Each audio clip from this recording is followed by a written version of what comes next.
So that is all true.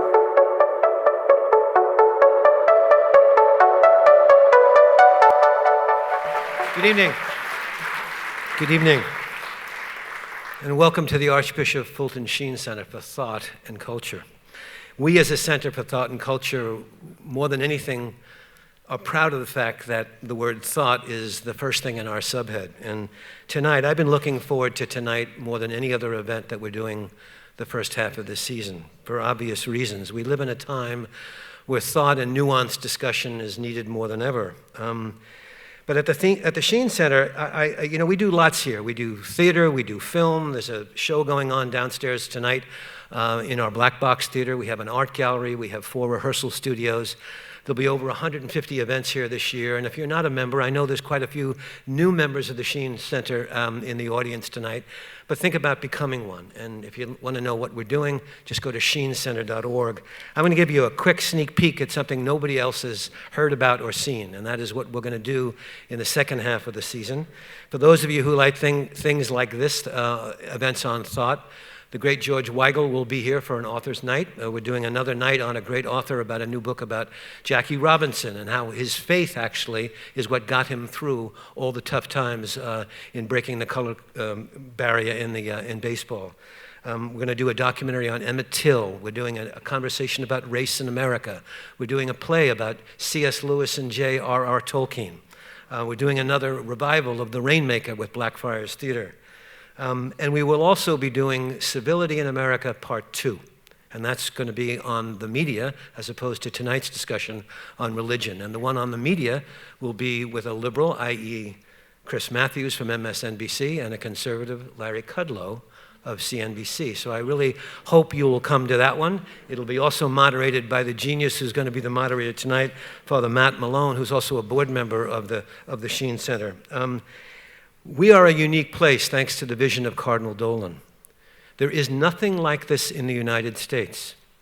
And I hope that you'll consider becoming a member of the Sheen Center. We not only have a lot to offer, but we've got great people like the 2 you're going to see tonight. When I first learned about the conversations that Father Jim Martin and Ross Douthat had last year, I said, let's bring these guys together. I was just backstage, hysterically funny stories between these 2 guys. But if you've already made your mind up about who you like better, think again. Beware of labels. Seriously, we live in a time when we stop listening to people who are on the other side of the aisle, who are on a different point of view. And Civility in America was really conceived as a way not just to be nice and start hearing the other person, but also challenging them with a little Ignatian humility, which is how can they improve their own message better so that the other side will listen. And in the United States today, I can't think of a better series than Civility in America. And Matt Malone, who is going to moderate this, I'll bring him out right now. As you know, he's the editor-in-chief of America Magazine. He's also the president of America Media. Matt's stuff has been published in the New York Times and all of the great newspapers in the United States. But knowing Matt, he'd rather you know more about America Media than him. And I love what America Media says about themselves. They say they're a leading provider of editorial content for thinking Catholics and those who want to know what Catholics are thinking. That says it all. I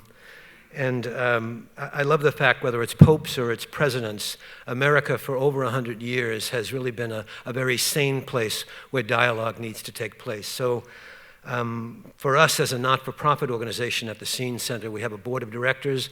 We need to raise money like everybody else. I'm so grateful that Father Matt Malone is on our board of directors.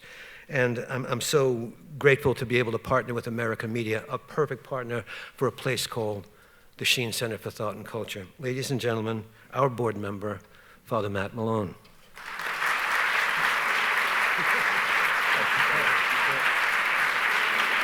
Thank you. Thank you very much. Good evening, my brothers and sisters. It's a great joy to be with you tonight and to share in this conversation, which is the first in a series called Civility in America. And you might be asking yourself, how is this topic possibly relevant? Yeah, I don't think you need a long introduction from me about why it is relevant. Our object here in this series, which is focused on religion and on the media and on politics, is not so much to host a debate as it is to demonstrate that civil conversation, intelligent conversation, is still possible, especially among people who hold the same presuppositions and, in this case, the same faith. Civility is, of course, about being polite, and it's about being charitable, but it's really about creating the conditions in which argument is possible, where real argument is possible. I mean, if you look around at the contemporary public discourse, you will see that there's a lot of shouting going on, and there's a lot of smackdown happening, and there's a lot of rhetorical warfare. But there isn't really a lot of argument in the strictest sense of the word. John Courtney Murray, the mid-20th century American Jesuit who wrote for America Magazine and was very influential at the Second Vatican Council, said that disagreement is actually a very difficult thing to reach because it requires a generosity of mind, an openness of heart, and the willingness, the freedom, to be wrong.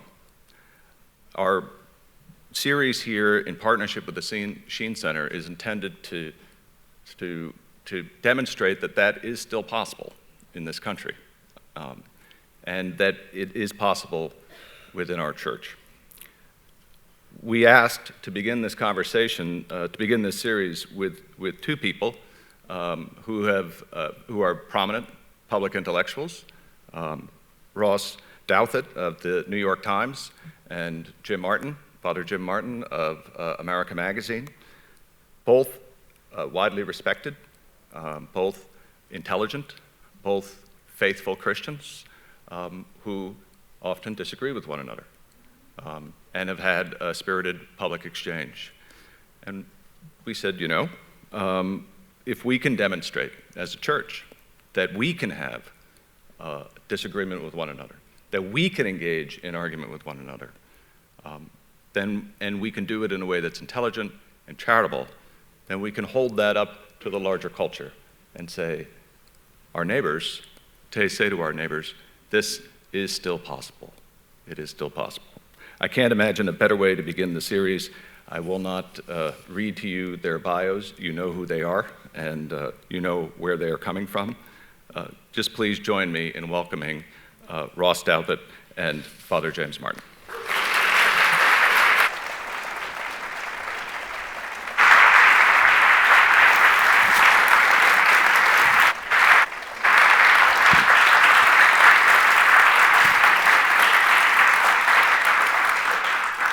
Wonderful to have you both here. Thank you. Thank you. Thank you. Thanks for your willingness to do this.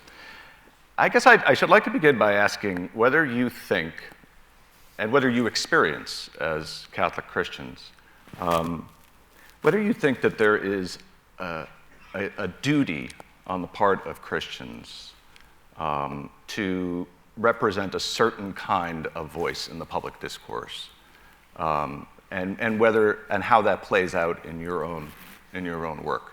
And why don't we begin with you? Yes, but I think it's contextual. I think that there's a sense, so I write a column for the New York Times, which is a paper that perhaps has a slightly secular and slightly liberal tilt to its readership.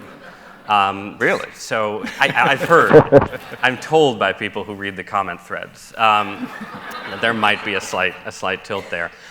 And so in that sense, I'm always conscious of the fact that, as someone who has a sort of basic worldview that is in conflict with the worldview of a lot of my readers, that there's a sort of, there's a pointlessness to a certain kind of flame-throwing in rhetoric, and that there is, in a sense, an obligation to sort of go the extra mile to prove that you are civil, serious, respectful, as open, if not more open, to opposing arguments than your interlocutors, and so on. And so there's a sense in which I generally, not always perhaps on twitter.com, but generally feel myself sort of boxed into a kind of civility by necessity, that it's a kind of discipline imposed on me by the distinctively weird platform that I have and the position that I'm in there, which I think is a good thing. It's a good spiritual and intellectual discipline. But it doesn't mean, I think, that the same kind of style and the same kind of civility makes sense for every argument and every situation. And I think if you look, at the history of the world and the history of the church, there's room for and a need for a kind of polemical edge in argumentation that I don't usually employ in writing for my readership because it wouldn't particularly work, or I employ it just, on select occasions. But I wouldn't want, in sort of defending the importance of civility, to exclude the usefulness of polemic, because that too is part of sort of how you argue your way towards the truth. Yeah, I would say, as a Jesuit and as a priest, I am always trying to be charitable and loving. And that's essentially what we do as Christians. But I also know that, as you know, Matt's my boss, by the way. And a good For now. And a good boss. At least on the masthead. That's right. That's right. We're all under the boss and the other Jesuit in Rome, too. And I know as a Jesuit and as a priest, I always only want to be charitable and loving. So that's the first requirement, I think, of anything that I write or speak, or tweet. And then there's another, I would say, constraint, which is that as a Jesuit, I know that anything that I say will be seen as, I'm not the official, thank God, spokesperson for the Society of Jesus anywhere, and certainly not in the United States. Not on Twitter? Not on Twitter. Okay. And yet people say, oh, well, the Jesuits think this, or I'm very conscious, and Matt and I have had these discussions, that people say America Magazine thinks this. So I know that it reflects on the Society of Jesus, on the church, and on America Magazine. So I'm very careful about what I say and how I say it. And I think the difficulty for me is, when people push back, I want to be a little more polemical, but I have to stay within the bounds of charity. And I think you can do that as a Christian. And I think so sending that message that you can be a Christian in the public square, or at least on Twitter or Facebook, and be charitable, I think is also something that's a good project for me, and I hope for all Christians. Yeah. I guess what I mean is that we all have a moral duty to be charitable toward others. And I wonder whether you experience some unique responsibility because you both publicly profess your faith, and you've addressed it in some public forum, or you refer to it in your writing, or you address topics within the church, and that is often then, for better or for worse, a lot of people perceive you to be representative of Catholic Christians. And so I wonder, do you feel some specific or additional responsibility in addition to, what is incumbent upon all of us to do? Yeah, I think journalism, which is, I think, perhaps more my vocation than public intellectualism, whatever exactly that might be. I think journalism, by its nature, you aren't a successful journalist unless you have a certain degree of notoriety. And with a certain degree of notoriety comes an obligation to attempt to be some kind of exemplar, and to show readers, viewers, listeners, and so on that Christianity is something that manifests itself in the way that Christians behave in public. And so yes. Again, though, I would qualify that by saying so that there's an obligation to engage with people who disagree with you, to attempt to persuade and convince and change their minds and so on. That's sort of the ultimate goal of a kind of public writing career in certain ways. But you also have to recognize in that writing that to the extent that you're having that effect, it's like it's happening the way a drop of water wears away a stone. It's an incredibly slow process, or you're trying to sort of tweak one reader out of 100's understanding of something in a way that 5 years down the line will bear fruit when they're reading somebody else, and so on. You're not literally, except in rare cases, changing minds outright from column to column and argument to argument, which means in turn that part of your responsibility is to provide a kind of encouragement to people who already agree with you and feel beleaguered or dismayed or don't have, are looking for in public an argument that explains to them more clearly what they already think or already believe. And this is, again, where the partial case for balancing civility and respectfulness with polemic comes in, which is that, a big part of my job is to write for a secular and liberal audience and to, prove to them that Catholic conservatives, whatever exactly I am, are worth taking seriously, and our ideas are worth considering, and perhaps ultimately our entire worldview is worth considering. But part of my obligation is to the minority of New York Times readers or wherever else I'm writing who already agree with me and are looking to me as again, this is sort of self-aggrandizing and silly in certain ways, but as a kind of champion. So you are trying to sort of be a champion in argument and so on. And that striking that balance is one of the challenges of the job, but it's an important balance to strike. You don't, there's sort of a tightrope when you're writing in public, where if you're writing for people who disagree with you, you can fall off very easily to one side and simply become the kind of tamed Catholic, let's say. It's like, well, even the Catholic Ross Douthat agrees with us that Donald Trump is bad. Right? Which I do. I don't think Donald Trump is good. But in that sort of tipping lies a peril where you sort of become incorporated into a pre-existing worldview instead of being a challenge to it. So you don't want to fall off too far to that side, even as you don't want to fall off too far to the other side where it's so polemical and argumentative that there's no sort of initial point of common ground from which you can argue fruitfully. Yeah. That seems to me to be something that you actually have in common, in the sense that, Father Jim, you, I think it's fair to say, feel a sense of responsibility for a part of your audience, and who are sympathetic to your views and are deliberate about saying things that support them and that lift them up. I think is that fair to say? I think that's accurate. I mean, I think, as you were talking, Ross, and as you just asked that question, Matt, I was thinking of I think it's attributed to Dorothy Day, who worked right around here. I think it's the duty of the Christian is to comfort the afflicted and afflict the comfortable. And so there is a duty to, as you were saying, to give support to people. For example, I've been writing a lot about refugees and immigrants. It's an important social issue, and also I worked for 2 years with refugees in East Africa. And so, for example, to give people who are supporting more welcome for refugees and immigrants, for example, biblical texts or reflections on why Jesus would have, welcomed the stranger, those kinds of things is very important. By the same token, to challenge people who might not agree with that. So I think it's kind of twofold. For me, also, this is very much, as it is for you, Matt, it's a ministry.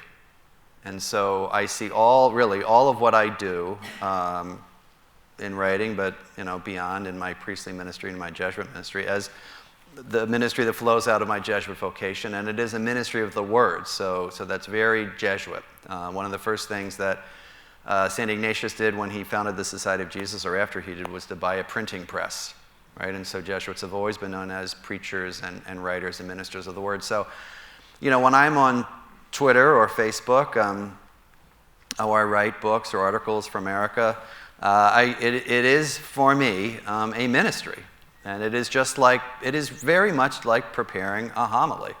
That's why the first thing I do in the morning in terms of tweeting is I do a little mini homily, a little gospel tweet that kind of grounds me and reminds me that this is a ministry for me, and this is all in the context of the Gospels. So everything is seen in that context. My Jesuit vocation, a ministry and the Gospels. And I tend to, unlike Ross, who knows 10 times more about politics than I do, no, which is true. Useless knowledge. I try, and Matt was in politics for a while. I try to consciously stay away from anything that's overtly political because that's outside of my wheelhouse.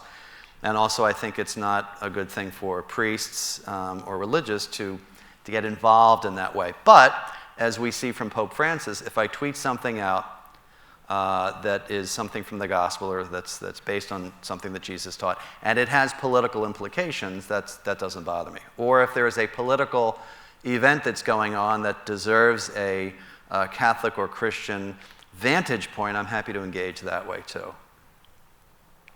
What do you think about that, Ross? I think it's a slightly difficult distinction to maintain, though. Don't you? Don't you sort of find that in your engagement? With where it's sort of, if to the extent that you're taking a position on how the gospel applies to a particular political situation, you're taking a position on the politics of it, right? So to take a case where I think you and I generally agree, for instance, that the current Republican tax bill is too weighted towards the rich, right?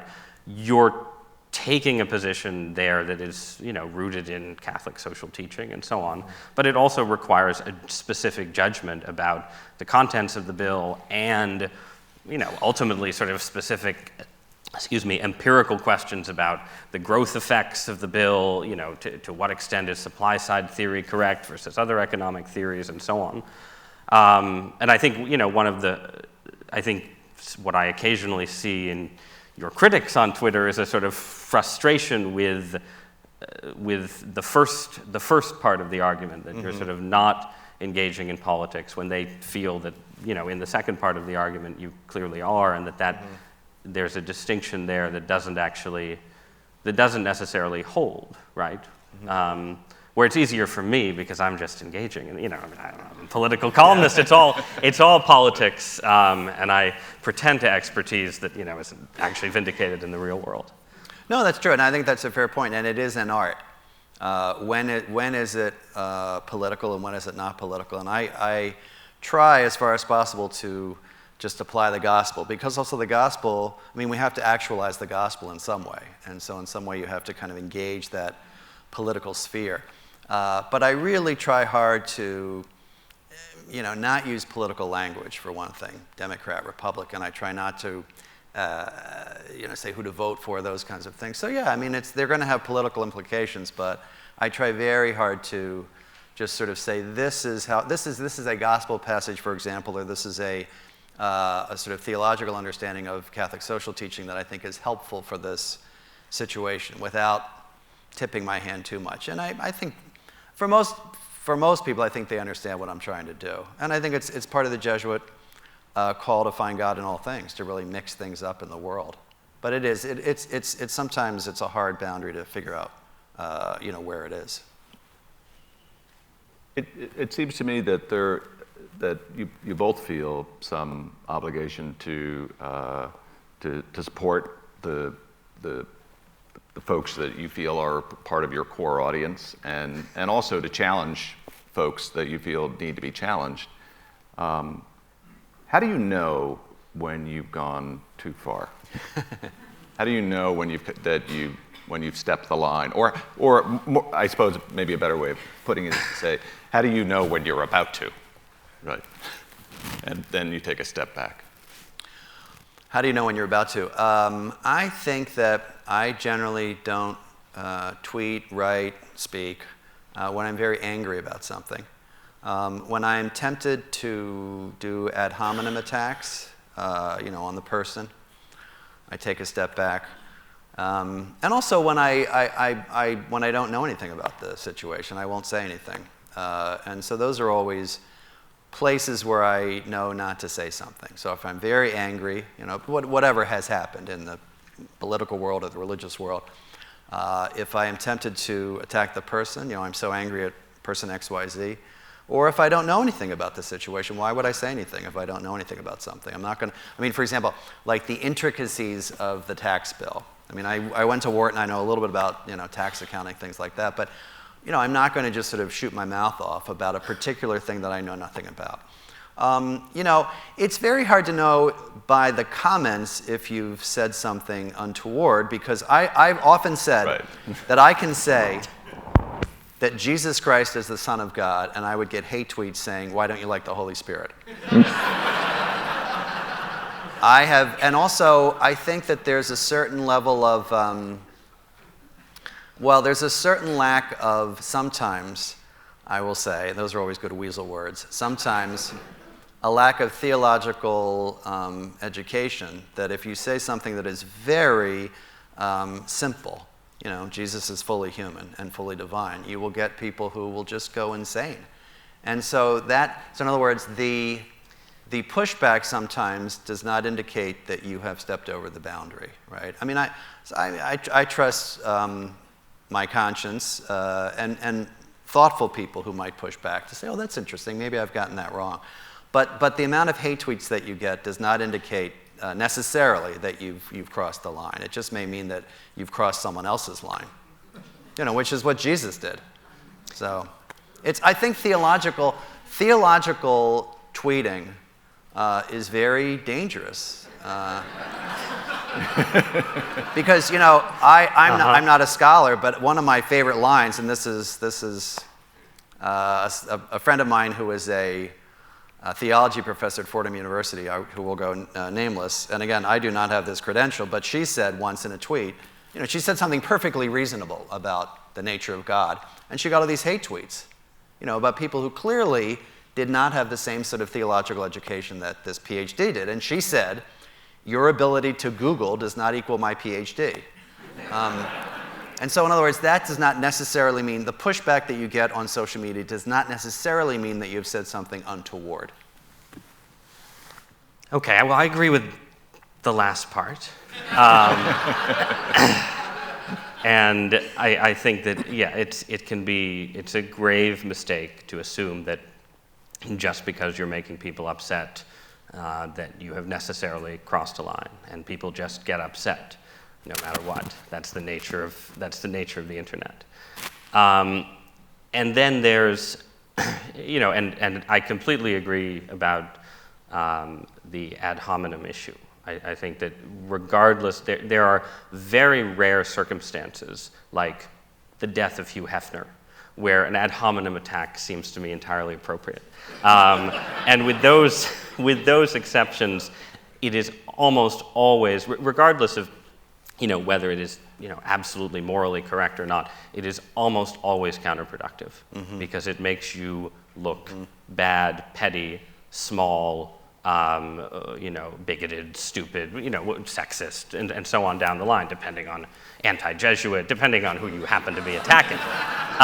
So that is all true. Now, at the same time, the internet is stupid, but it's not that stupid, right?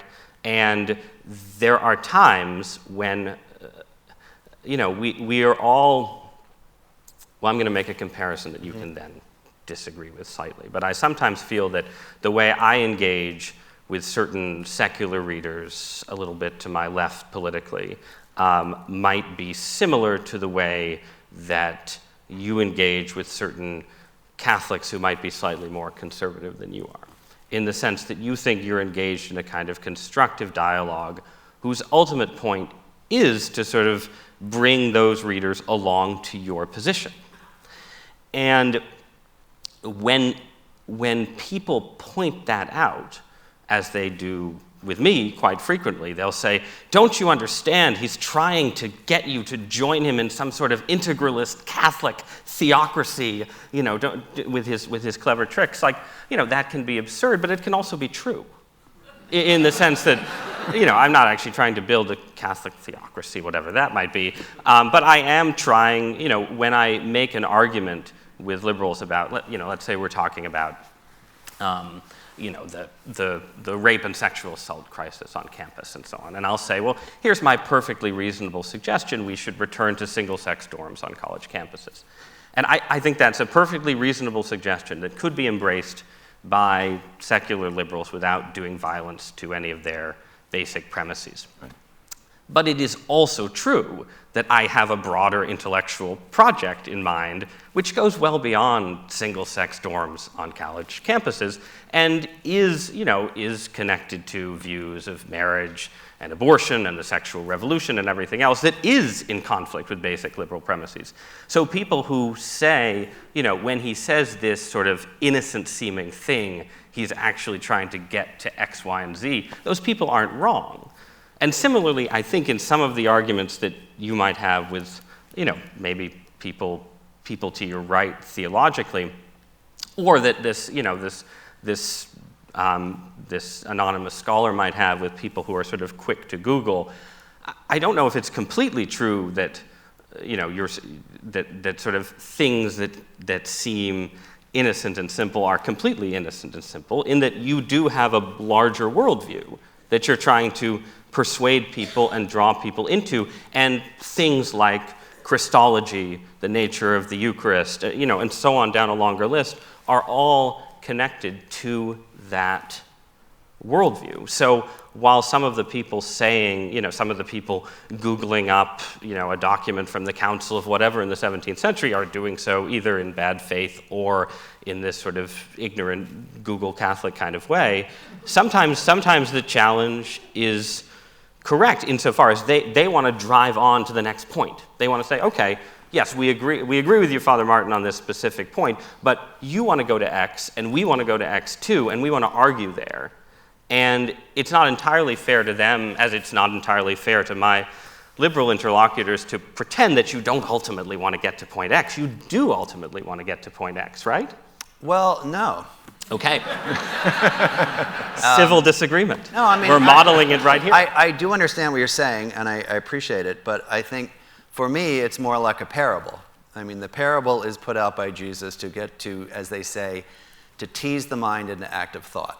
And so a lot of the things that I will tweet out about the Gospels or about Jesus really are to, as a good Jesuit spiritual director would, which I try to be a good Jesuit spiritual director, would be to get people to think about Jesus in a new way, or think about the Gospels in a new way, or think about what Jesus said in Matthew 25 in a new way. And so that's one of the reasons that I don't engage too much on Twitter, because my project really is to allow people or invite people to encounter Jesus in a way that they might not have thought of before. And so the project, and I know this is not meant to sound overly pious, but the project really is getting people to encounter Christ. And yes, you could say, well, which Christ or what parts of Jesus' message? And it is again to comfort the afflicted and to afflict the comfortable, and also to sometimes, as a good homilist would, or even a good spiritual director would, throw something out there that might be surprising to people, and to allow them, like a parable would, to just sort of ponder it. So I don't presume really to say this is my project and this is my agenda. I want to share the Jesus that I know with people, and to allow them to see what he's like and see if they like him. And hopefully, I think, turn them eventually to the Gospels and to their own relationship with Jesus.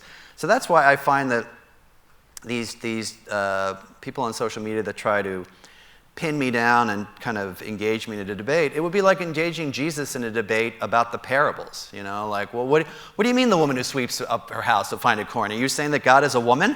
And it's like, well, no, it's a metaphor. Well, why would you say that she's sweeping up and she's not, building a house? I mean, I think it's trying to be a little bit more provocative, but not with a design other than to get people to think about Jesus in perhaps a new way.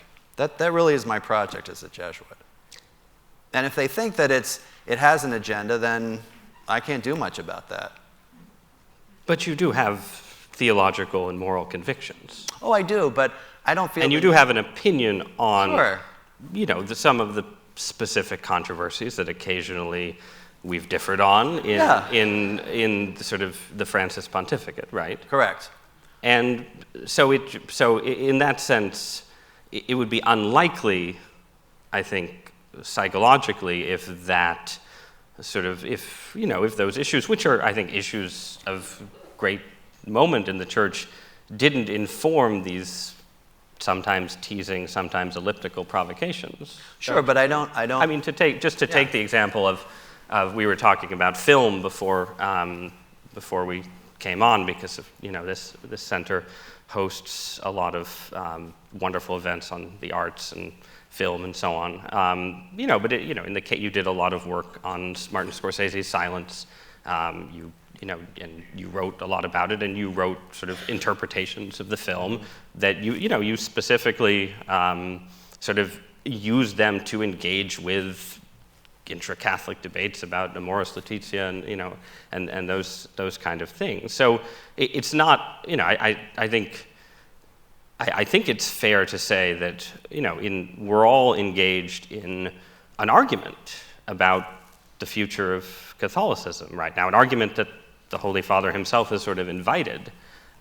And I think there's a frustration sometimes on the more conservative and traditional side, where would-be reformers, and I'll speak generally rather than specifically, would-be reformers sometimes don't want to say that we're having an argument, even as they have an argument. And so on the conservative side, there's this perpetual drive, and maybe it's a too zealous drive that's missing Jesus along the way, which is a sort of conservative or traditionalist vice, perhaps. But there's a drive to get to the actual argument. What are we actually arguing about? Which is, again, I think the thing that motivates at least some of your social media critics, not the ones just flinging ad hominem attacks, but the ones who feel that there's a debate of great moment in the history of the church going on right now that's worth having. I think that's fair. I certainly have opinions about the way that, about Amoris Laetitia and about Pope Francis and things like that. But I think I also, and I don't mean to imply that you're saying this, but I also don't mean to... I don't need to, in a sense, win the argument. And so I'm less interested in the debate.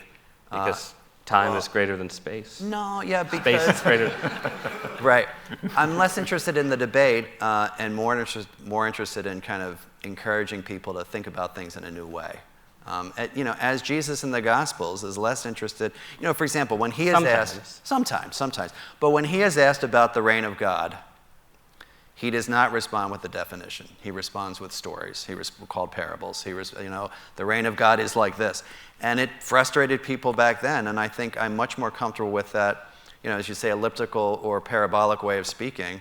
And eventually, I find the debating, at least on social media, and you and I have had good discussions on social media. I think sometimes the debate on social media, or on we did that back. Yeah. Well, I think the Magazine. No, I think the America Magazine website dialogue was a model of engagement. Yeah. Our Twitter engagements. Yeah. Not sure I can claim much for that. I think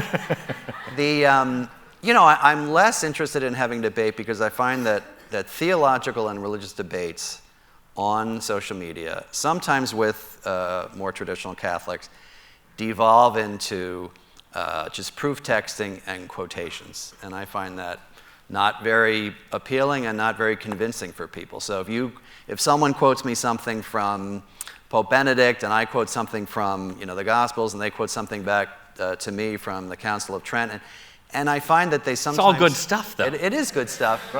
But I also find that as... there's a reason that Jesus didn't give a definition about the reign of God, which is because it would devolve into a debate. Instead, he gives them the parable. And I feel much more comfortable as a Jesuit with that elliptical, parabolic way of doing things, and then not really always following the debate to its logical end. Because I sometimes think that's actually unhelpful for people. I'll discuss and debate to a point, but after a while, a lot of times on social media, it also becomes let's get this person. Let us trap him in some sort of theological mistake. Is it fair to say that, Ross? Is it fair to say that it's not necessarily true that every intervention or argument that Father Martin makes in public space is connected to some larger theological project or argument that he has in mind, right? I hope not. And Jim, it's probably fair to say that sometimes it is, right? Yeah, well, it depends what you mean by project. I mean, for example, I'm going to make something up. My motivation on Twitter and Facebook and in America Magazine and other articles is not to get people to vote Democrat, period. That is not my goal, you know?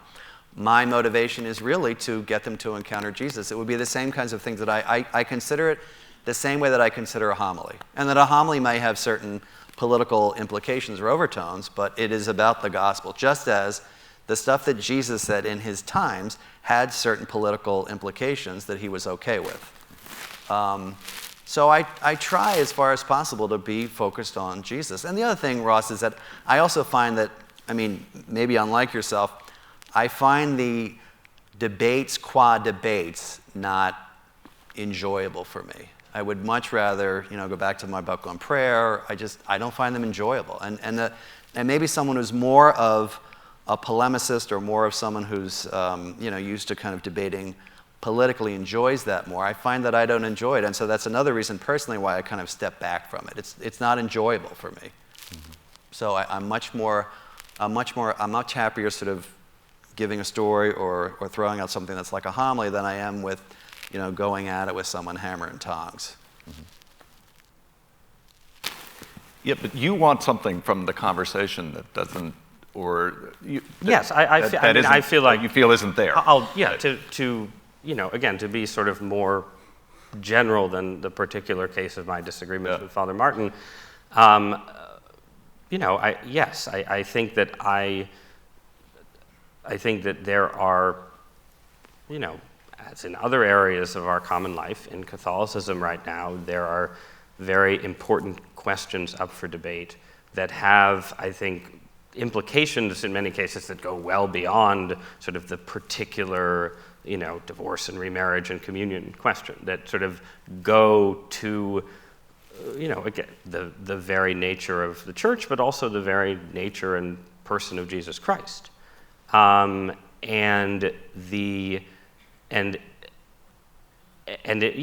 does seem that while it can be the case that, debates can continue for a long time and can be open-ended in certain cases, and not every question has to be resolved and so forth.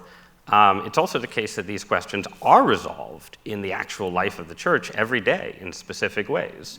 How liturgical debates are resolved every day in the way that the liturgy happens in parishes all over the world.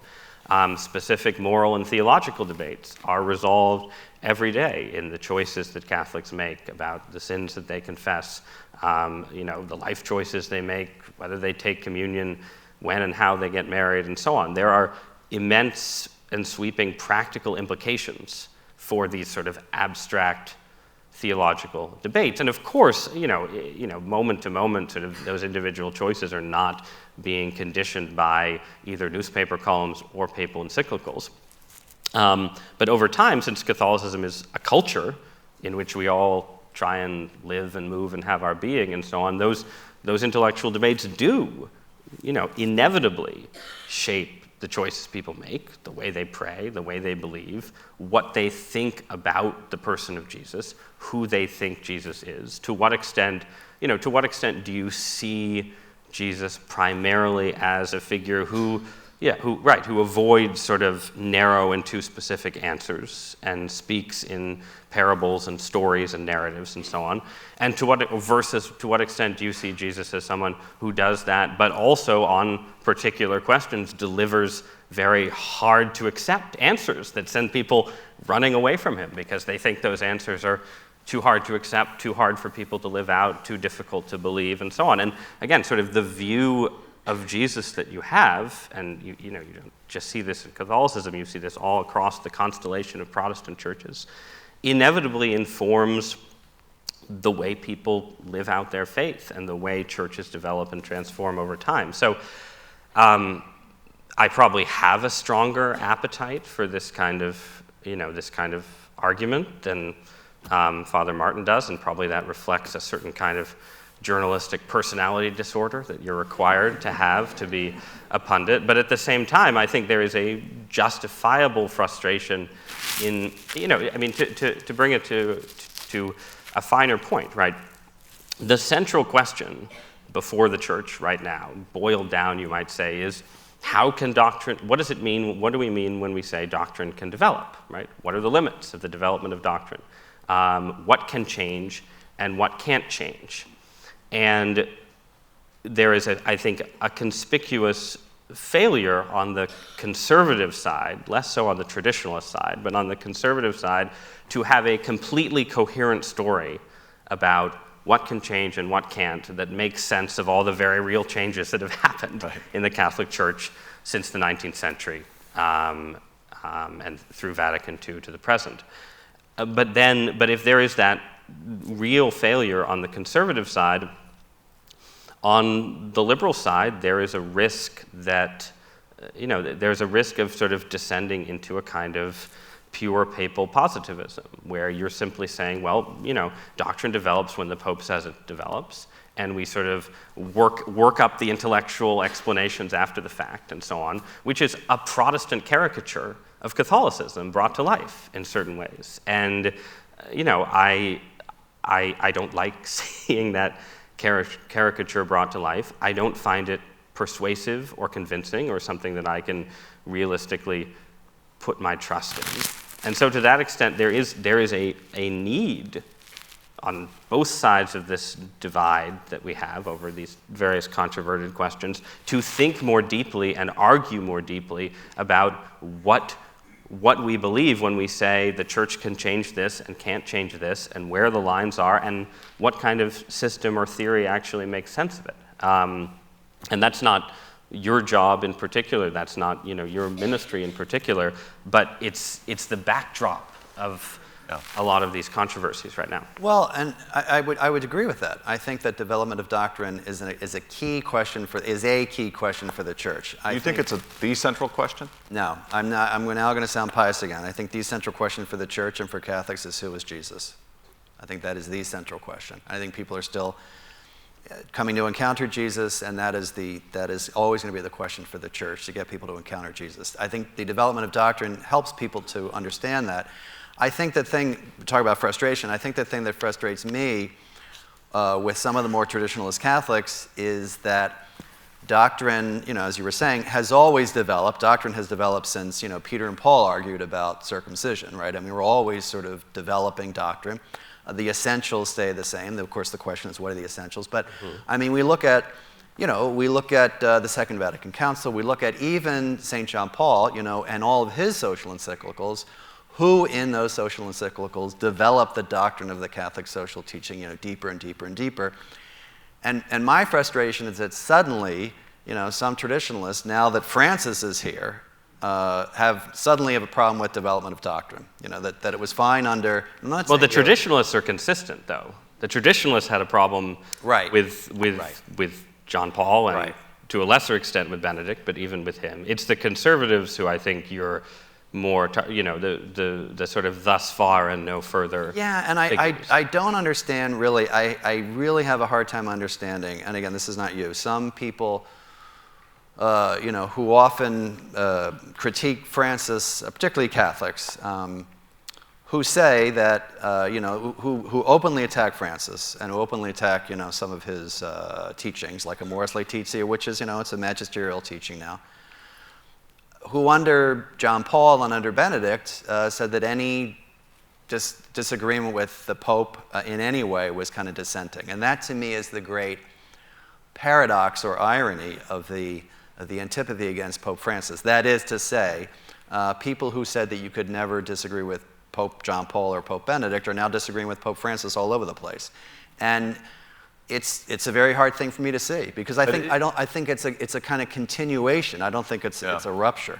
But is it also true that that there is a certain sort of person who may have disagreed with Benedict or with Pope John Paul II, who have kind of morphed into this papal positivist and are saying you can't disagree with what the Pope is saying? Yeah, that's the irony, right? That's the other irony. The people that did not support the Pope, under Benedict and John Paul, are suddenly ultramontanists.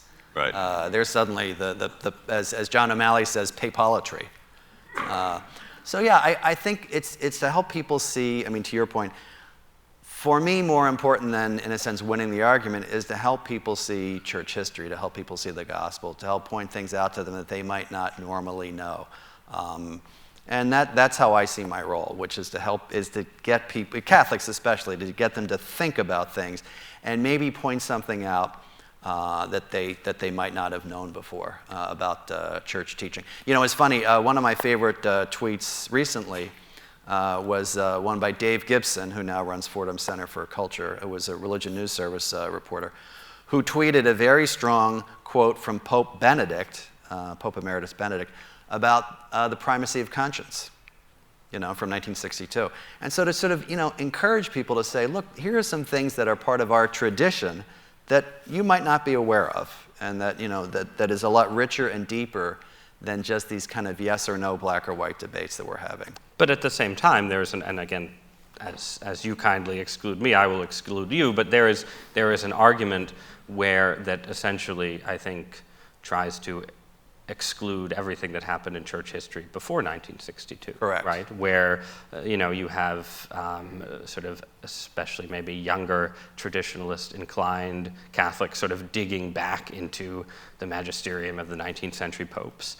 And sometimes, again, sort of critiquing Francis in certain ways or critiquing some of his allies and defenders by pointing out sort of tensions and contradictions between stuff said in the present and stuff said in the past. And the response to that often seems to be that, well, like sexual intercourse, the Catholic magisterium was invented in 1963, in between the Chatterley Band and Plato's first LP. And that, I guess I think that we should credit people with a deep sincerity in many of these debates, even when their superficial arguments are changing.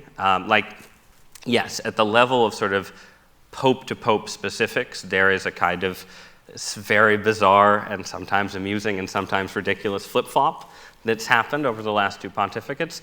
But at bottom, there is a deep, there's a deep theological disagreement that has simply persisted, and I think that, this may be one of the good things about the Francis era, that the reality of it has been brought out into the open more, and we can sort of see more clearly what the stakes are. But right. People, to your point about the question of who is Jesus, to some extent, the debate about the development of doctrine is a debate about who is Jesus, sure. Right? Speaking just to be very personal, right? The reason to me that the divorce and remarriage issue is such, it sort of stirred me to an unusual level of sort of polemical engagement with my fellow Catholics, maybe beyond what is wise, certainly in some cases beyond what is wise, is that it's not, debates about even issues as fraught, as you well know, as same-sex marriage, right, is not ultimately a debate about the very words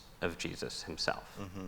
The Catholic teaching on contraception, Catholic teaching on same-sex marriage, Catholic teaching on masturbation, all of them are sort of built on the foundation of the Gospels and the New Testament, but they don't all draw directly from Revelation. And the Church's teaching, presently unique among Christian denominations, major Christian denominations throughout the world on divorce and remarriage, does draw directly from that. And it draws from a place where Jesus is asked a direct question and doesn't offer, a parable or a sort of fun evasion about rendering unto Caesar or something. He answers the question in ways that shock his audience. And so my sort of, to me, and I think many other people on the quote-unquote conservative or traditional side, we feel like in these debates we're not defending arid, abstract doctrine or something. We're defending the thing about the Catholic Church that is impressive, that it is on something as hard as that question, it's trying in a flawed and complicated and compromised and elements over here, et cetera, kind of way, to be true to the guy you want people on Twitter to see anew and see afresh, see in a new light. And we don't want to sell out Jesus, however imperfectly we're following him in our own life. Yeah. But see, I would say, Jim, I want to give you a chance please. to respond to that, but I just also want to say that I think you all have a piece of paper or a card in front of you, and you have been asked or encouraged to write down a question if you like.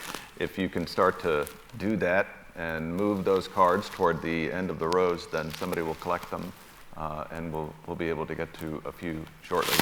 Yeah, Jim, that's very well put. I would say, however, that is not what is most impressive to me about the Catholic Church, that the way that that's framed. What's most impressive to me of the Catholic Church is exactly the response to that, which is mercy. And that what the Pope is trying to do in the case, and I think we've gone back and forth on this before. Once or twice. Once or twice. In Amoris Laetitia is that pastoral application of the teaching, which includes mercy, which includes the primacy of conscience. And I think what frustrates me is that sometimes in the dialogue, those two things, mercy, which is rooted in the Gospels, and the primacy of conscience, which is firmly rooted in Catholic tradition, are not given due weight. And I think that what Pope Francis is trying to do, particularly in Amoris Laetitia, is to, in a sense, resurrect mercy, which he has been doing, as I think that's the great theme of his pontificate. I think all of his encyclicals and apostolic letters cohere around that, but also to raise up the tradition of primacy of conscience, and so that it is not, and I'm not implying that you're saying this, it is not simply an application of rules, important as those rules are, coming from the lips of Jesus. I mean, John Meyer in his book, A Marginal Jew, spends the whole 4th volume on telling us how that is historically accurate, his teaching on divorce. But to also look at the traditions from the Gospels and from our history of mercy and primacy of conscience. And so that, to me, that's the response to that sort of worldview. And I think what I would like from the traditionalists is a generous reading of Amoris Laetitia as a tool for pastoral application of what are very good rules. He is not saying, of course, throw out the rules, but he is also saying apply them in a pastoral way. Now, we may be taking a before we go detour down that road, the Amoris Laetitia debate on Amoris Laetitia, I just want to bring us back to the topic that we've convened to discuss more directly, and because you around the Synod on the family, you two had an exchange, and I think you had an exchange on Twitter, and then you had a private exchange, and then you decided to bring it public, and we published it at America Magazine. It was very thoughtful. And very long. And very long. And as all good things are. Right, exactly. By the way, when I was in the novitiate, we used to parody that view that all changed at Vatican II. But if somebody would say, why can't we have real butter in the morning? You'd say everything changed after Vatican II. As the Church has always taught. Right, exactly. Yes. Right. Right. So, but one of the things that you did in that exchange is, and I encourage you to go to our website, americamagazine.org, and check it out. It's still there and worth reading.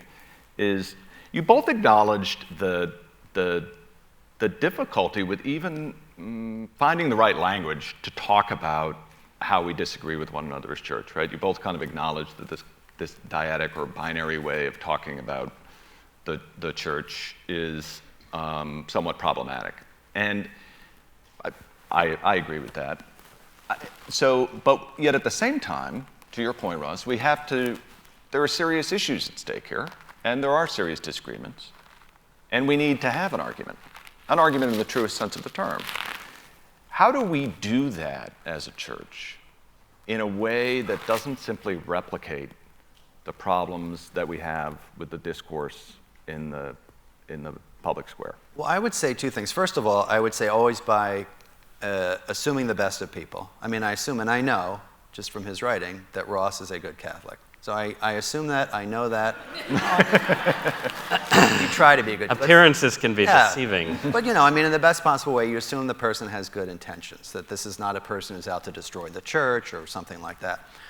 The second thing is to really try to understand the other side's position. And I really do understand that this is an important rule, and you cannot simply just toss rules out the window, especially ones that are founded in the Gospels, So to really take that seriously, rather than saying, that's baloney, he doesn't know what he's talking about, that's a threadbare argument, that has no validity, no claim on me, but to really engage it. I mean, when Jesus is responding to people, in the Gospels, he takes them seriously.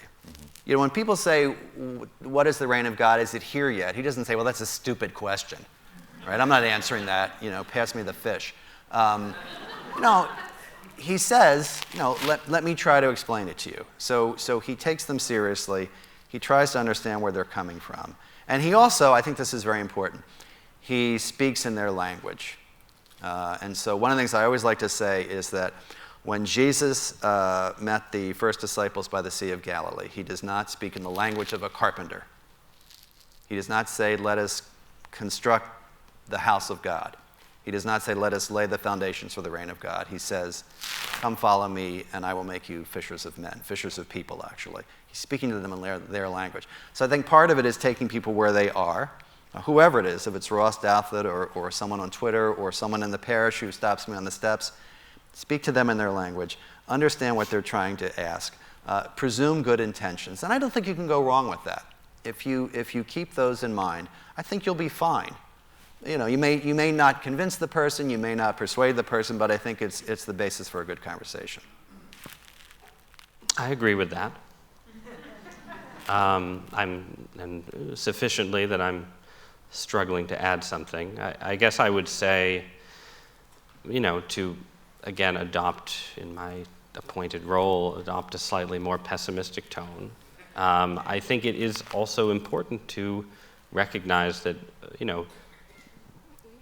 divisions can be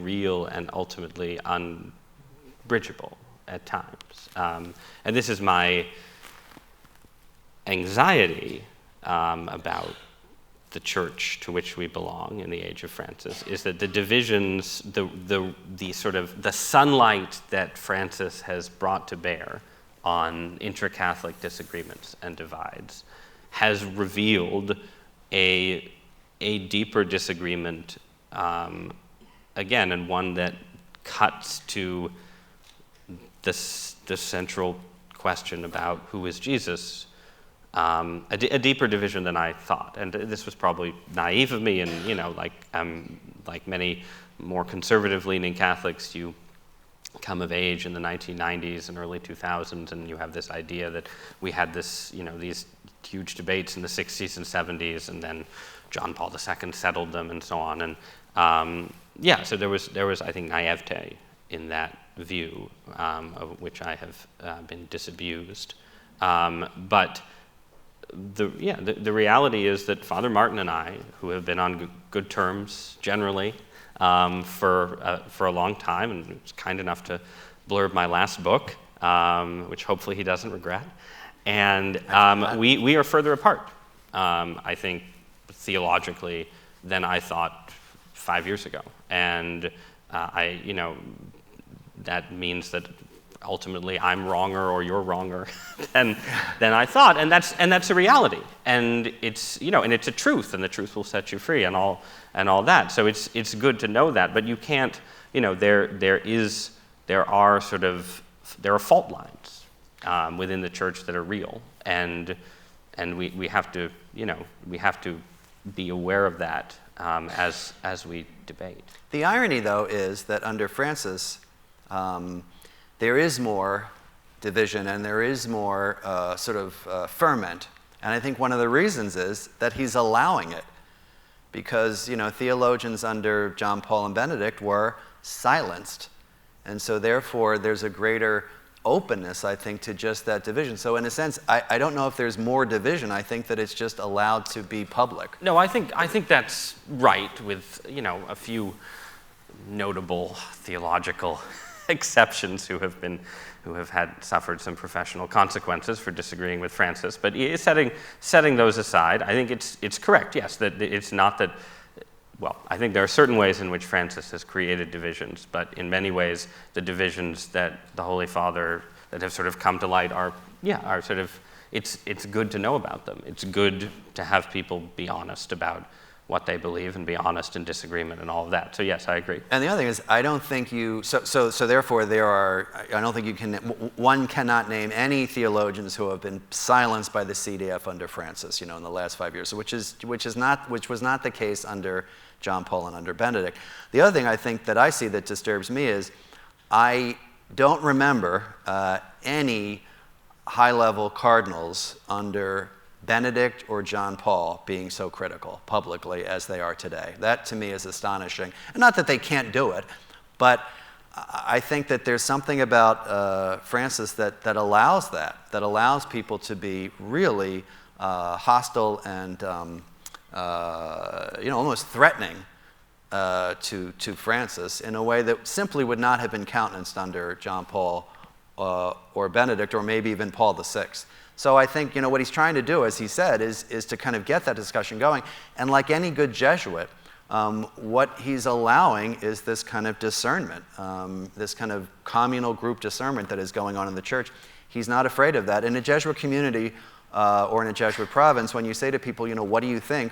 The idea is that the Holy Spirit is really working through everyone, and we want to listen to that at the expense of seeming divisions in order to let the Spirit work. So actually, I would say it disturbs me a lot less. I mean, I lament the fact that people are, public figures are antipathetic to Francis, but the fact that there is this sort of ferment and discussion disturbs me a lot less. And also, from friends of mine who know Francis, they say that it disturbs him a lot less than you would think. He's fine with, for example, in the Synod of Bishops on the Family, he was fine with all of that. He liked that because he felt that it was the Holy Spirit kind of being allowed to have voice. I'm not sure that's the impression that every one of the Pope's sermons has given. Yeah. That he was in, especially at, don't you think there was some, let's say, frustration that broke through in his remarks at the end of the Second Synod? Okay. I mean, he's human, but he also, at the beginning of the Synod, he said, "Let no one say this cannot be said." So there was a charge to the Synod participants to be open in a way that was simply not happening under the past two popes. Right. It simply wasn't. But again, to return to my pessimism slightly, this, if you look at church history, you assume that the Holy Spirit protects and guides the church in all of these ways. But the reality is that in these eras, in eras of maximal ferment, in eras where popes are criticized in various ways and so on, these are usually eras of crisis for the church. It's not. I think that there's a sort of rhetorical move in a certain kind of post-Vatican II Catholic thought, where it's like, we're just all proceeding together under the guidance of the Holy Spirit towards the broad sunlit uplands.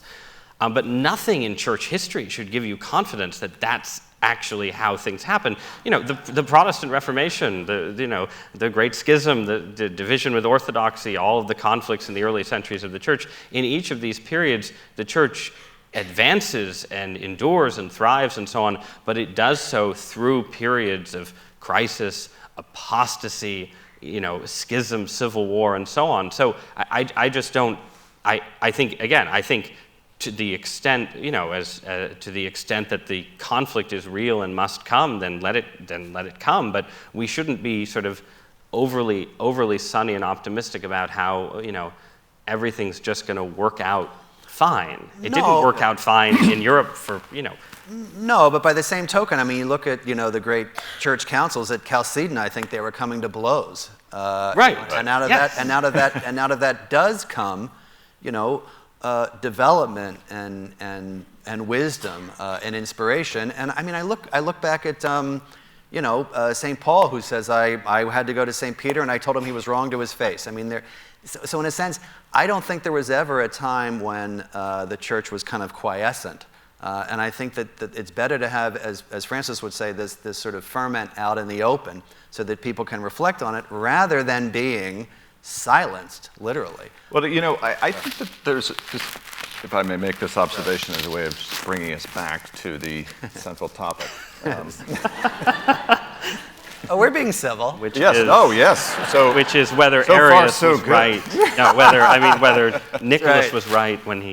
It seemed. A third view is perhaps that these three popes were responding to different problems in different Absolutely. times. Right. And that someone I think could argue that Pope Francis is, what Pope Francis is doing in encouraging this openness is in part possible because of the boundaries that were established through the various interventions of his predecessors, who were responding to a different time and a different challenge.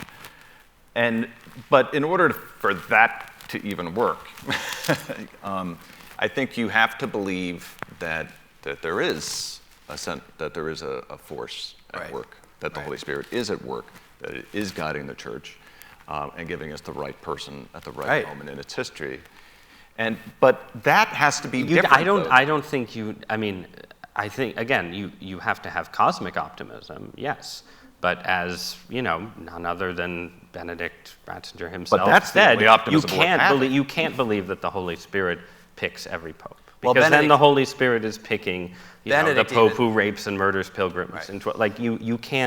You can't have, again, this is what I mean by naive confidence. You can't have a naive confidence that every pope is doing exactly the right thing. And this is important, by the way, for conservative Catholics. I mean, again, this is, where, our disagreements with Pope Francis are themselves a kind of, now here I'll go saying it is the Holy Spirit ultimately, right? But they're a kind of spiritual discipline to encourage people who were perhaps papolatrists under John Paul and Benedict to recognize that, that it's not always going to be this, what you expect or want from Rome, and it's okay to be disappointed in off-the-cuff papal utterances in the midst. Not that you've ever been disappointed in any off-the-cuff papal utterance, but hypothetically, it's okay to have. No, I have been. We were talking about that before. I have been. Yeah.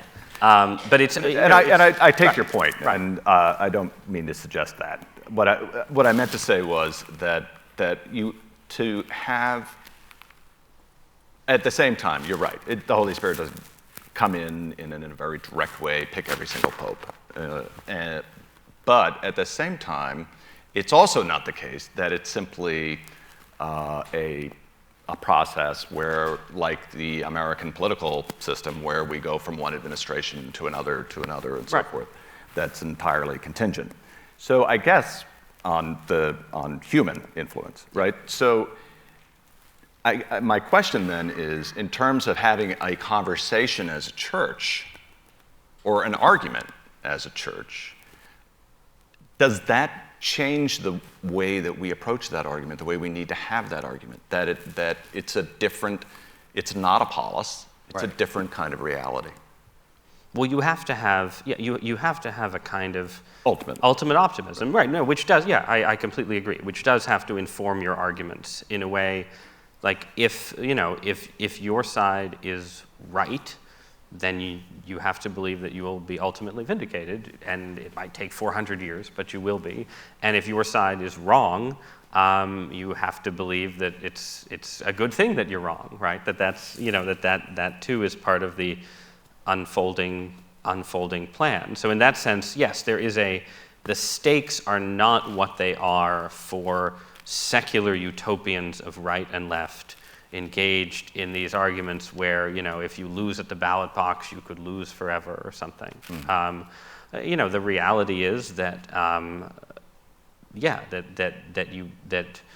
that for people who are skeptics and critics of Pope Francis, there's a level of spiritual disturbance that sometimes manifests itself in Father Martin's Twitter feed and sometimes elsewhere that is not appropriate given the premises of Roman Catholicism, and that is absolutely true. And so, there are sort of similar variations on that among liberal Catholics. Either way, you have to accept, if there's a crisis in the church, you have to accept that that God is sovereign over it, and that you're in a story and you don't know exactly how the story is going to end.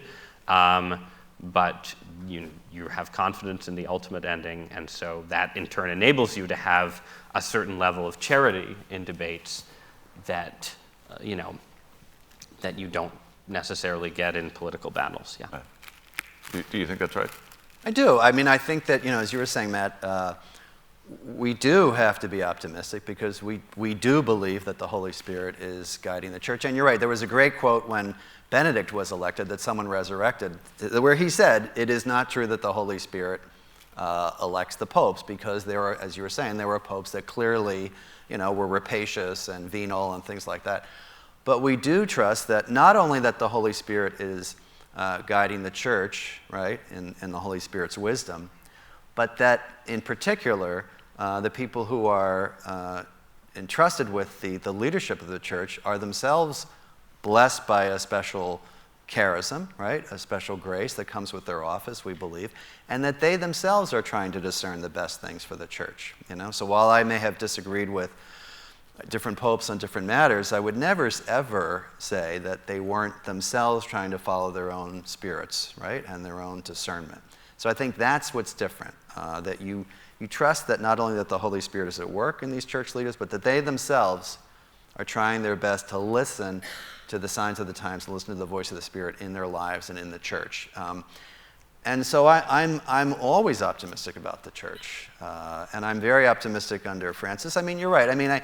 He tends to do some of the things and say some of the things that I agree with, but I would also, and I would also say that, I also believe that, John Paul was a saint, even though I didn't agree with him all the time. So there's a kind of reliance on the Holy Spirit, which is, for me, is a very important part of looking at church history and where we're going. So that's an interesting question. When I read my Twitter feed, I sometimes think that one group of people, thank you, has too little faith in the Holy Spirit, and another group has too much faith in human beings. Mm-hmm.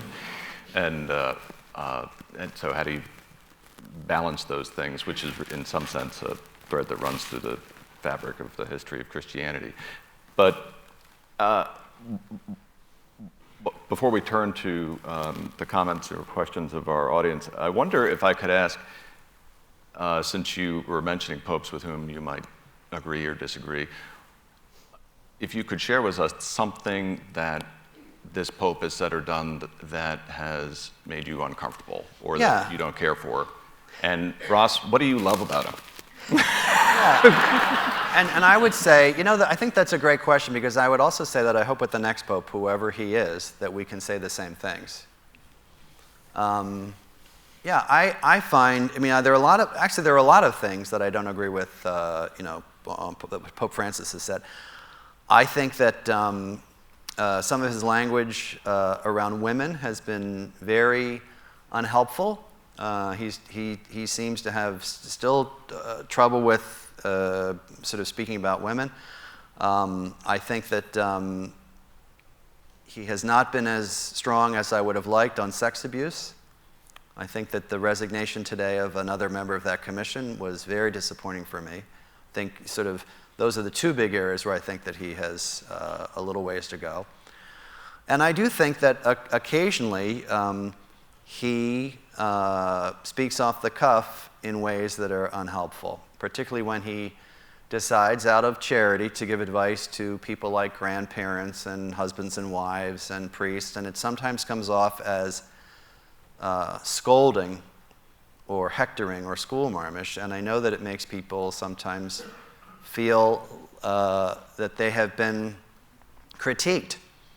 And I wonder sometimes, where that comes from, where that desire to say, for example, he'll say something positive like, when you're married, don't go to bed, when you're angry, something like that. But then he'll venture a little farther and offer marital advice that I think is actually sometimes makes people feel like they're being judged of all people, a person who said, who am I to judge? And I would say, if he was to ask me, which he will not, especially not after that comment. He's going to cold call you tonight. What are you talking about? No, he will not. Is be careful to stay within the bounds of, what your experience is, i.e., giving advice to parents and grandparents, and particularly priests, and in a sense, calling them little monsters, things like that, I think is sometimes unhelpful. But he will not be calling me tonight. I mean, some of the school marmish advice I don't mind. You know, there's an earthiness to it that can be appealing and attractive. And I mean, to the extent that he has tried to be a sort of parish priest in the chair of Peter, I think some of that is appropriate. I agree with you, probably obviously, about sort of the hectoring and scolding tone. But I mean, I would say, you know, from the beginning, one of the best things about this pontificate has been Francis's capacity to create a kind of mass media iconography of sort of Christian outreach to the poor and marginalized. You know, with this sort of the image of him kissing the man disfigured with boils being sort of the paradigmatic example. But that sort of, you know, image of the Pope as a figure who embraces the poor and disfigured and disabled and so on is incredibly powerful and, you know, again, sort of central to the who is Jesus and so on question. And I think that, you know, previous popes did some of the same things, and Francis has benefited from a sort of media narrative from the beginning that, you know, he's different from Benedict and so on, and there are ways in which, you know, Benedict visited people in prison and so on too. But yeah, I don't think there's any question that, you know, to the extent, you know, you started this conversation talking about the extent to which we are supposed to model Christianity and imitate Christ so imperfectly in our lines of work. And, you know, the papacy is you know, the central public office of Christianity in a mass media age, and the ability to sort of create an iconography of that, you know, an iconography like that for this sort of secular and often anti-Christian age has been and remains a great thing. Well, we have some questions here from the members of our audience, and the first is following up on something that we were talking about earlier, this question of the binaries and whether, well, this person says, I understand the limitations of time and, you know, which I imagine to mean in conversation. But isn't it a great oversimplification to speak of things always in terms of liberals and conservatives and I would add to that myself. Does that sound to the popular ear too much like the way that we talk about our secular politics, and does that cause them to tune out? Or do we need to find a better language? What do we need to do? Well, I work for American Media, and my editor-in-chief is Matt Malone. And when Matt Malone came aboard, he said that we were not to refer to Catholics as liberal Catholics or conservative Catholics. And at the beginning, I balked at that. So to Ross's earlier point, I do have an agenda in asking this question. And at the beginning, I balked at it, but I find it a very good discipline. It is very helpful for me to not use those words. And I think to sort of remind people that, as you say often, Matt, that those words can be so easily construed in a political sense. Now, I mean, I think that there is a certain constellation of views around which certain people cohere. You could say traditionalists, progressives, but I do agree with you that liberal and conservative really smack so much of the political sphere that they are unhelpful. I mean, I think to say to ourselves, to say that someone is traditional or progressive is neither good nor bad. But I think liberal and conservative have certain overtones that I agree with you are unhelpful to help us kind of relate to one another. I think they're very unfortunate terms, but I struggle to come up with alternative ones, I guess. My great hope for the Francis pontificate early on was precisely that it would sort of lead the church beyond that kind of binary.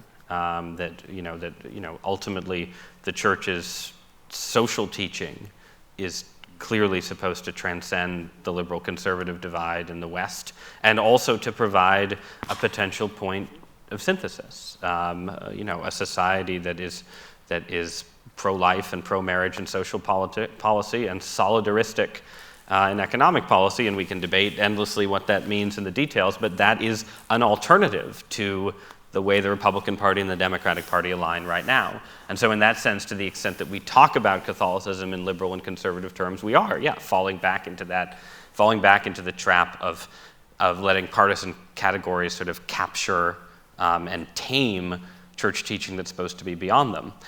But there is a actual division and conflict within the church over controverted questions in which people, everybody's different, everybody fits in differently, but generally there is an alignment. And, it is reductionist, but it is still true that the alignment is partially about to what extent should Roman Catholicism imitate the trajectory of the Episcopal Church in the United States, and to what extent should it not? And all of the other terms, I've experimented with other terms, and I found that people get more offended by them. What have you tried? Well, like in my last book, I talked about post-60s Christianity in terms of cultural accommodation and cultural resistance. And the people who I called accommodationists didn't like being called accommodationists. And again, it got, they had various reasonable points, like, well, aren't Catholics who just go along with the Republican Party's economic policy, aren't they accommodationists in different ways, and so on. But I just, you can do progressive and, in certain ways, progressive and traditionalist are maybe better than liberal and conservative.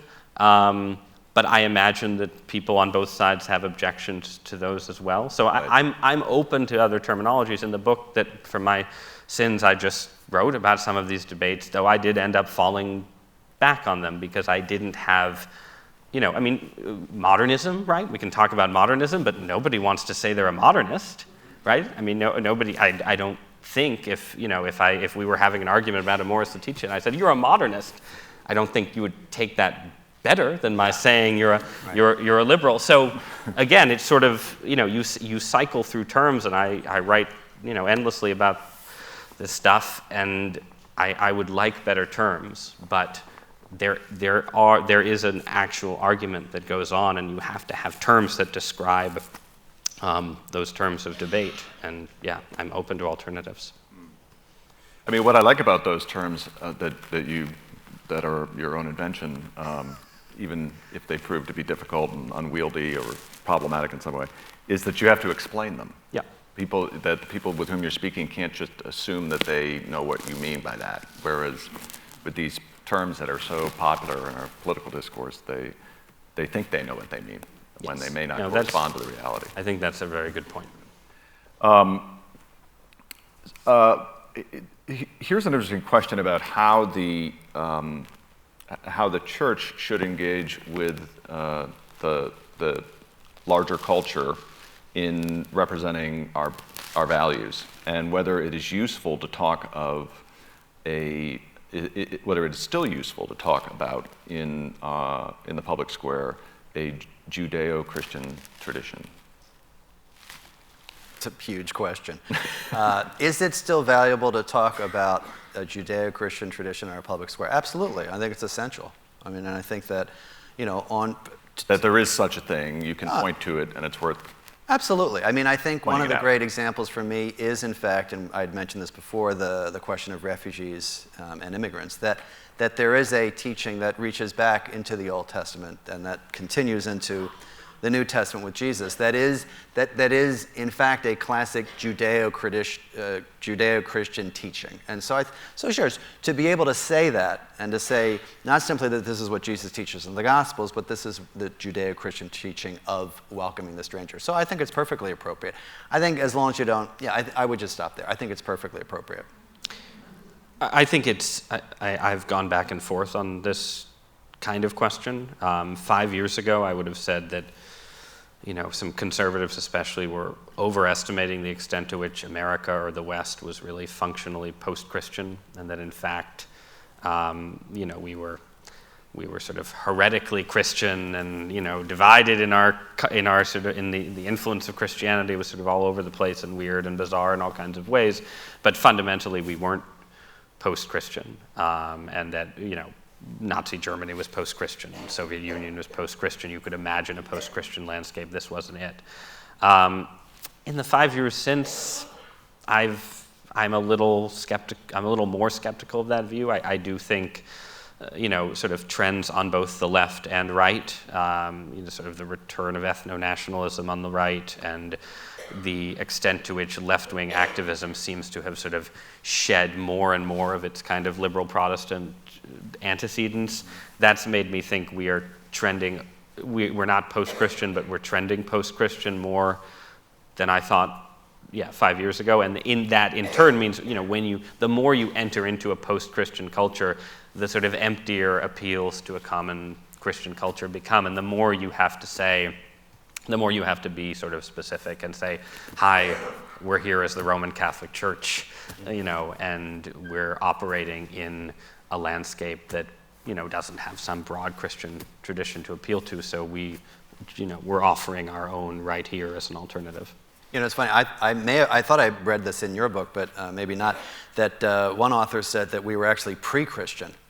That so few people understand, the sort of basic tenets of Christianity and have a relationship with Jesus. That it's not people who have kind of mastered it and moved on. It's people that have not even really been introduced to it. So there's that challenge as well. That sounds too intelligent to me in my book. So somewhere else. Just two questions before we wrap up here. One for Father Jim and one for Mr. Douthat. Father Jim, is there a place for the contemplative approaches that we see in our Catholic spirituality? Is there a place for that in the public square? Like, is there a way that what spiritual tradition can we actually bring into the public square to sort of to help position us better for a healthy and productive conversation there? And this person asks, I have just no idea whether this person loves your column or feels challenged by your column, but would like to know, do you pray to the Holy Spirit before you write it? If you would like to answer it. Come on. Or you can answer some other question. This is like the does the Holy Spirit pick the Pope question, because the evidence of the columns themselves is sufficient to answer it. You could keep going. You can take that question if you want. Keep going. No, more seriously, I would say that in spite of, I appreciate Father's assumption that, I am a good Catholic. My prayer life is not remotely what it should be. And much of, we talk high-mindedly about, column writing and so on as a ministry, as a vocation and so on. But in practical terms, it is often closer to, a skilled trade, and you're trying to do it in between, several pickups and drop-offs for your small children and so on. And so, if the inspiration of the Holy Spirit is ever flowing through it, it's sort of gratuitous grace rather than usually something prayerfully requested. In seriousness, beyond seriousness, I will say that when it comes to matters specific to the Church and some of the columns that I've written that are critical of Pope Francis, there I have prayed. And I can't really tell you what the specific response from above has been. But in 200 years, maybe we'll have more of a sense. By the way, I'm really glad I asked that question. Thank you for that. Every Catholic says my prayer life isn't where I think it should be. Yeah. So that's part. And my spiritual director used to call that shoulding all over yourself. So it's a very honest response. I think there has to be a place for the contemplative in the public square, because I think the public square is so noisy, and there needs to be a place for people to be invited into silence. And I think, I'm going to use a sort of personal example. I wrote a book about LGBT Catholics called Building a Bridge, and I found it really interesting that the first part of the book is about dialogue, and the second part of the book is about prayer. And I've made this observation before on Twitter. I don't think any reviewer talked about the part on prayer. It was really interesting, even in Catholic journals. But you made it the second half of the Yeah. book. Nobody reads the second half of the book. So the question I just find really interesting is, are people more comfortable today with dialogue than with prayer, right? Or do people think that sort of that part of the book is, that's not as important, whereas I actually thought it was the more important part of the book. Point being that there's so much noise and so much debate and so much conversation that there does need to be a space for prayer, for contemplation. And I think one of the things that all of us Catholics can do, those of us who are active in the media, is to invite people into that space and to let them know that that space is still available to them. So I think it's not only possible, I think it's essential for the Catholic person to invite people into that area of their lives, which is so often ignored. And there is clearly a sense, I think, in which for all of us, columnists, priests, that random dude on Twitter who's, angry at me for not calling for the overthrow of the United States government and its replacement with a reactionary monarchy, you know who you are if you're here, hi. For all of us, there is a temptation to have argument become our, it's the way we are Catholic. Right, and that's kind of liturgy. Right, right. No, that's right. That there's a liturgy of wherever the engagement is happening. That's when you do Catholicism, and none of us, or almost none of us, are sort of spiritually mature enough to be fully Catholic at every moment of our lives. And I think of course you're supposed to carry the Mass with you out into the streets in your everyday life, but in reality, practically speaking, you're going to have moments when you're more Catholic, and what you want those moments to be Mass on Sunday, which is very hard for me because my children are tiny and it's a challenge unto itself. But you want those moments to be prayerful moments, liturgical moments, rather than argumentative moments. And often, personally, it's the reverse. I do feel like, I did Catholicism for 2 hours today when I totally dunked on Father Martin on his Protestant theology of the Eucharist, and that's not really, that's not having Catholicism where it should be in your life. Right. Although I have some questions about your theology of the Eucharist for next time. Fair. That's Fair. our next conversation. Yes, exactly. Somebody recently sent me a clipping from that was an interview with John Connorton, who was a deputy mayor to Robert Wagner, and because John Connorton was a lifelong subscriber to America and very great friend of one of my predecessors, and he was asked by the New York Times when he got that. They said, "Oh, you are a devout Catholic. Do you consider yourself a good Catholic?" And Connorton said, "There are no good Catholics. There are just Catholics trying to be good." And I'd like to thank these two Catholics for joining us on this stage today. Thank you, sir.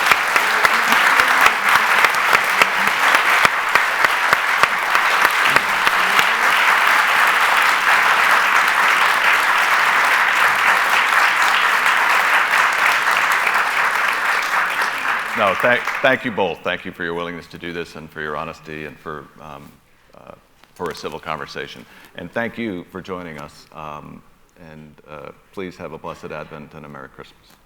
Thank you. That was fun. Yeah.